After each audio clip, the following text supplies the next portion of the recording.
Hello, Illustrator team, probably including Nick, other Nick, Johnny Zim, and potentially other Nick.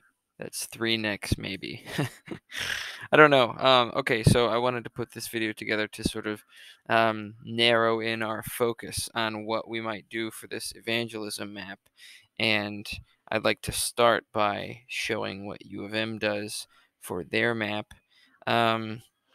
Essentially, the first thing that they have in Adobe Illustrator, you see all these, I can't remember what they're called, like artboards. Yeah, they got all these artboards, but they have an aerial shot.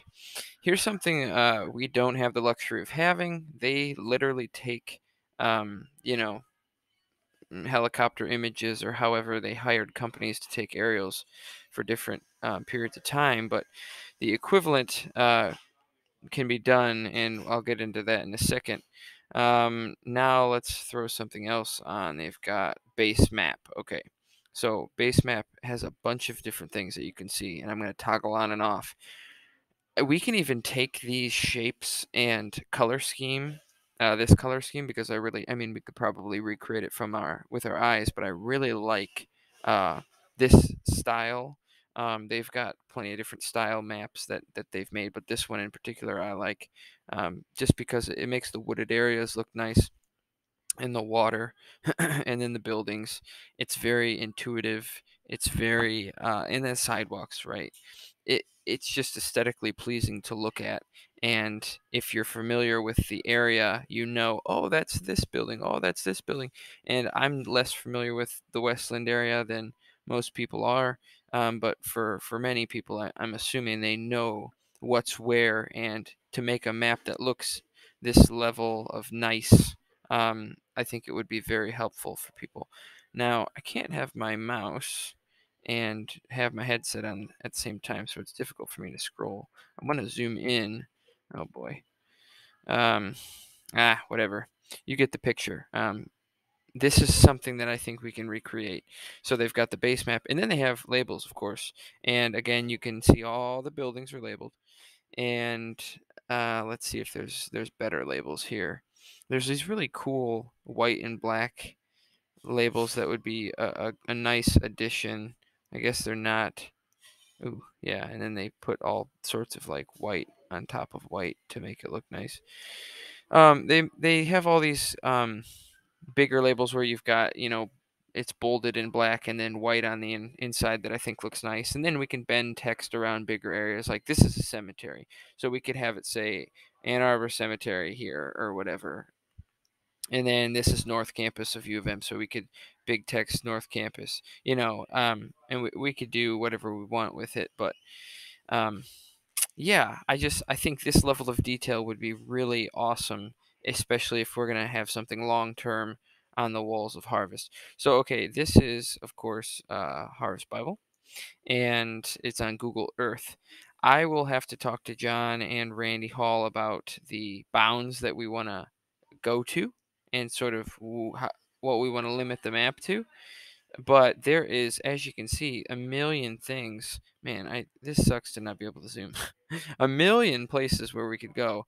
And I think to get that base layer of the map, what we can do is use Google Earth, which I have on my laptop, and I'm sure you guys have access to. Get a nice bird's eye view, perfectly flush, looking straight down. Take a big snip of the screen. Get as close as we think we need to. Maybe if, say, we've got I don't know, 100 acres of land we're trying to cover. We can make a grid that's 10 acres by 10 acres, so 100 acres total.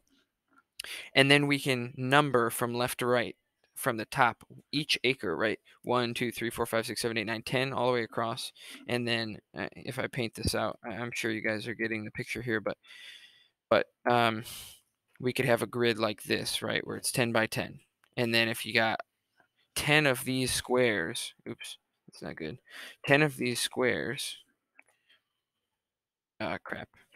10 of these squares like this across, and for each acre you would have, this is acre 1, this is 2, this is 3, and we would take a snip with Google Images on each one of these, 1, 2, 3, 4, 5, 6, all the way up to 100, and then we would assemble them all, and we would have a decently high resolution image of all of what we want to look at.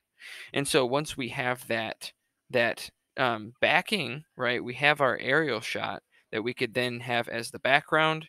Boom, there you go. It would look hopefully to this level of detail, and then on top of that, we can start populating buildings and just color them gray, just like you see them here.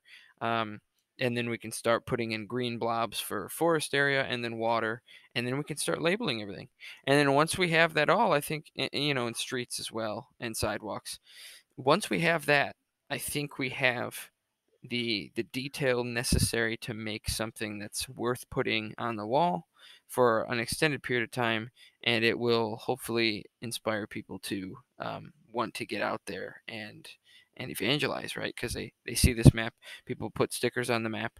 I want to make sure that nobody's name is attached to the sticker, right? I don't want people to have some sort of honor by saying, "Oh, this is my sticker," um, let's focus on where we've gone as a church, not where we've gone individually. And yeah, I think this is all we need to get the job done. Now it's just a matter of um, let's make it happen. So I want to find a time where we can all get together and talk through this about when we work on it, who works on it, and by what time we want to try to finish it. And I am excited, and thank you guys for showing interest, and let's make it happen. Okay, until later. I'll see you at church.